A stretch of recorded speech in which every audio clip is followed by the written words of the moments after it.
All right, ladies and gentlemen, my name is Mr. Benjamin, and I'm the presidential candidate of the fictional Common Sense People's Party.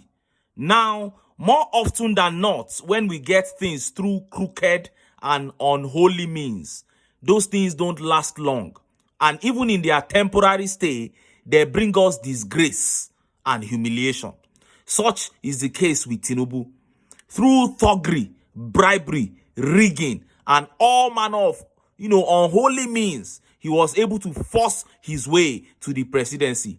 And in less than 60 days, he began to face humiliation in the international and local media.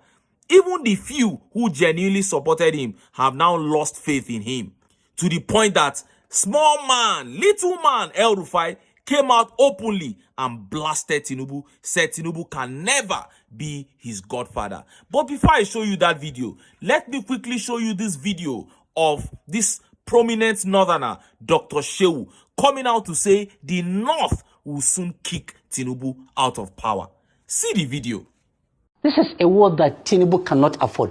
Physically, psychologically, intellectually, militarily, the capacity is not there. I think he is using this war as an alibi. As what? As a cover. To do what? To ensure the war comes between Nigeria, ECOWAS, and Niger, and then that will make him invoke a constitutional provision for emergency rule. That will not happen. Nigerians are much, much wiser. We have seen in other military, just like you said, in other military, and other countries where military are, they are stable. They have no business going to Niger. If the choice of Nigerian people to assert for their own frustration is a military rule, and they have welcomed it, so be it. Where was ECOWAS when other countries were being taken over by military? Where was America? Where the UK?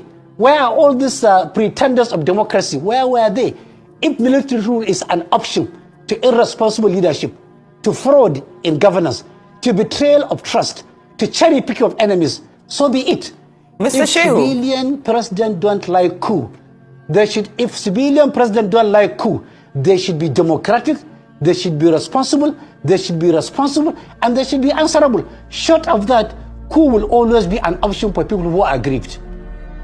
If Tinubu decide to go and invade, along with ECOWAS, to invade Niger, he will lose more than ECOWAS, because definitely we are going to the polls anytime, any day, anytime soon. We will go back to the votes. We will go back to the polling stations. And that is when Nigerians will realize that they have been called upon in the past. Be wary, be careful, beware of a Tinubu presidency. They didn't hear. Now we are seeing the manifestation of absolute failure and incapacity, inability, and lack of experience.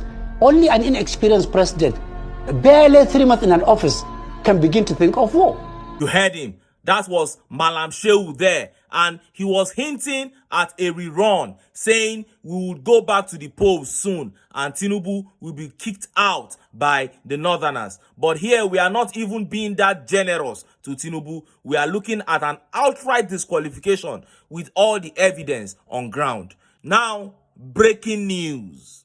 Buhari, who is widely regarded as the worst president ever, has come out to criticize Tinubu. Tinubu is so bad that even Buhari is criticizing him. But before I show you that Buhari video, let me show you the EL-RUFAI's outburst on Tinubu. He spoke in Hausa, but I will translate. See the video. Bola Ahmed Tinubu sau goma cewa ni bana neman aikin gwamnati, bana son aiki da shi.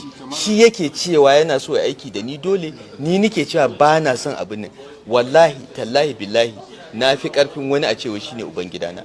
And that was EL-RUFAI there, and this was exactly what he said, and I quote, he said, I told Bola Tinubu 10 times that I don't want to work with him. He has been the one insisting on working with me.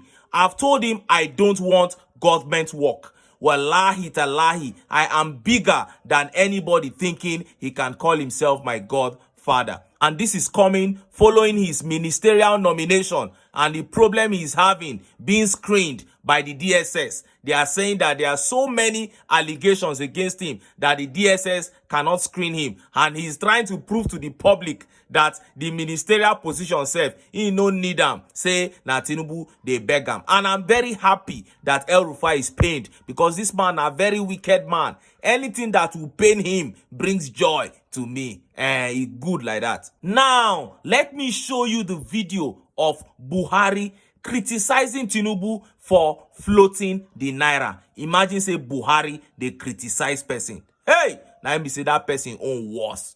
See the video. Countries that play around with their currencies are countries that have enormous production capacity. They have factories in place. Their infrastructure in terms of power, communications, and security are virtually perfect. Nigeria virtually imports everything, from rice to toothpick. Now, if we don't have the money to import those things, what is the value of further developing our naira? Well, you're going against the advice of the IMF. Why not? The IMF is suggesting if it is against our national interest, why can't we go against the IMF advice? Another plank of your policy response to the economic. And that was Buhari there. He said countries that play around with their currencies are countries that have high production capacity. In other words, industrialized countries that have security and communications technology almost perfect. Not Nigeria that imports everything, including toothpick. And he is right. I'm tempted to say he's very correct. But this man was president for 8 years. If he knew the right things to do, why didn't he do them? And Nigerians came for him in the comment section. Look at some of the tweet reactions. This tweet says, and in 8 years, you did not tackle it by restructuring our industries. You ended up closing the borders for the importation of foodstuffs just to make the masses suffer. And this tweet says, one man kept on saying consumption to production, but you all voted for someone that said absolutely nothing. Oh! And this tweet says, after 8 years, Buhari should be the last person anyone should take economic advice from. It's true. And this tweet says, but I remember one guy kept saying something about moving from consumption to production. And you guys said he's a container and warehouse economist. Which way, Fa? That is it. His Excellency Peter Obi kept on telling us about moving from consumption to production. It's not about floating the naira. If you want your currency to be strong, you have to be a producing nation, because economy is driven by production. And that is why His Excellency Peter Obi kept saying to move Nigeria from consumption to production. And many Nigerians bought into that idea because they saw the genuineness in the man, and they followed him under the rain, under the sun. Nigerians came out and they freely gave him their votes until Mahmoud Yakubu, the evil INEC chairman, carry in evil come. And now we are at the temple of justice, and we are saying all eyes on the judiciary. All eyes on the judiciary. We keep saying we are not asking you for a favor. There is a case before you. Ample evidence have been provided, and we are asking that you be true to your calling.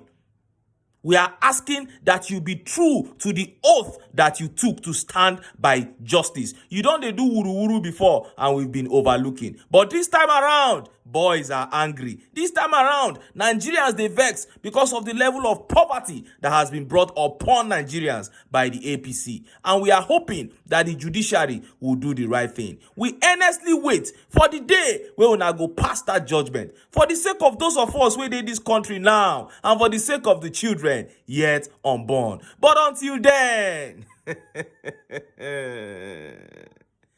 I still enter town. Make I go get some ogbonge political news where una go like. Why?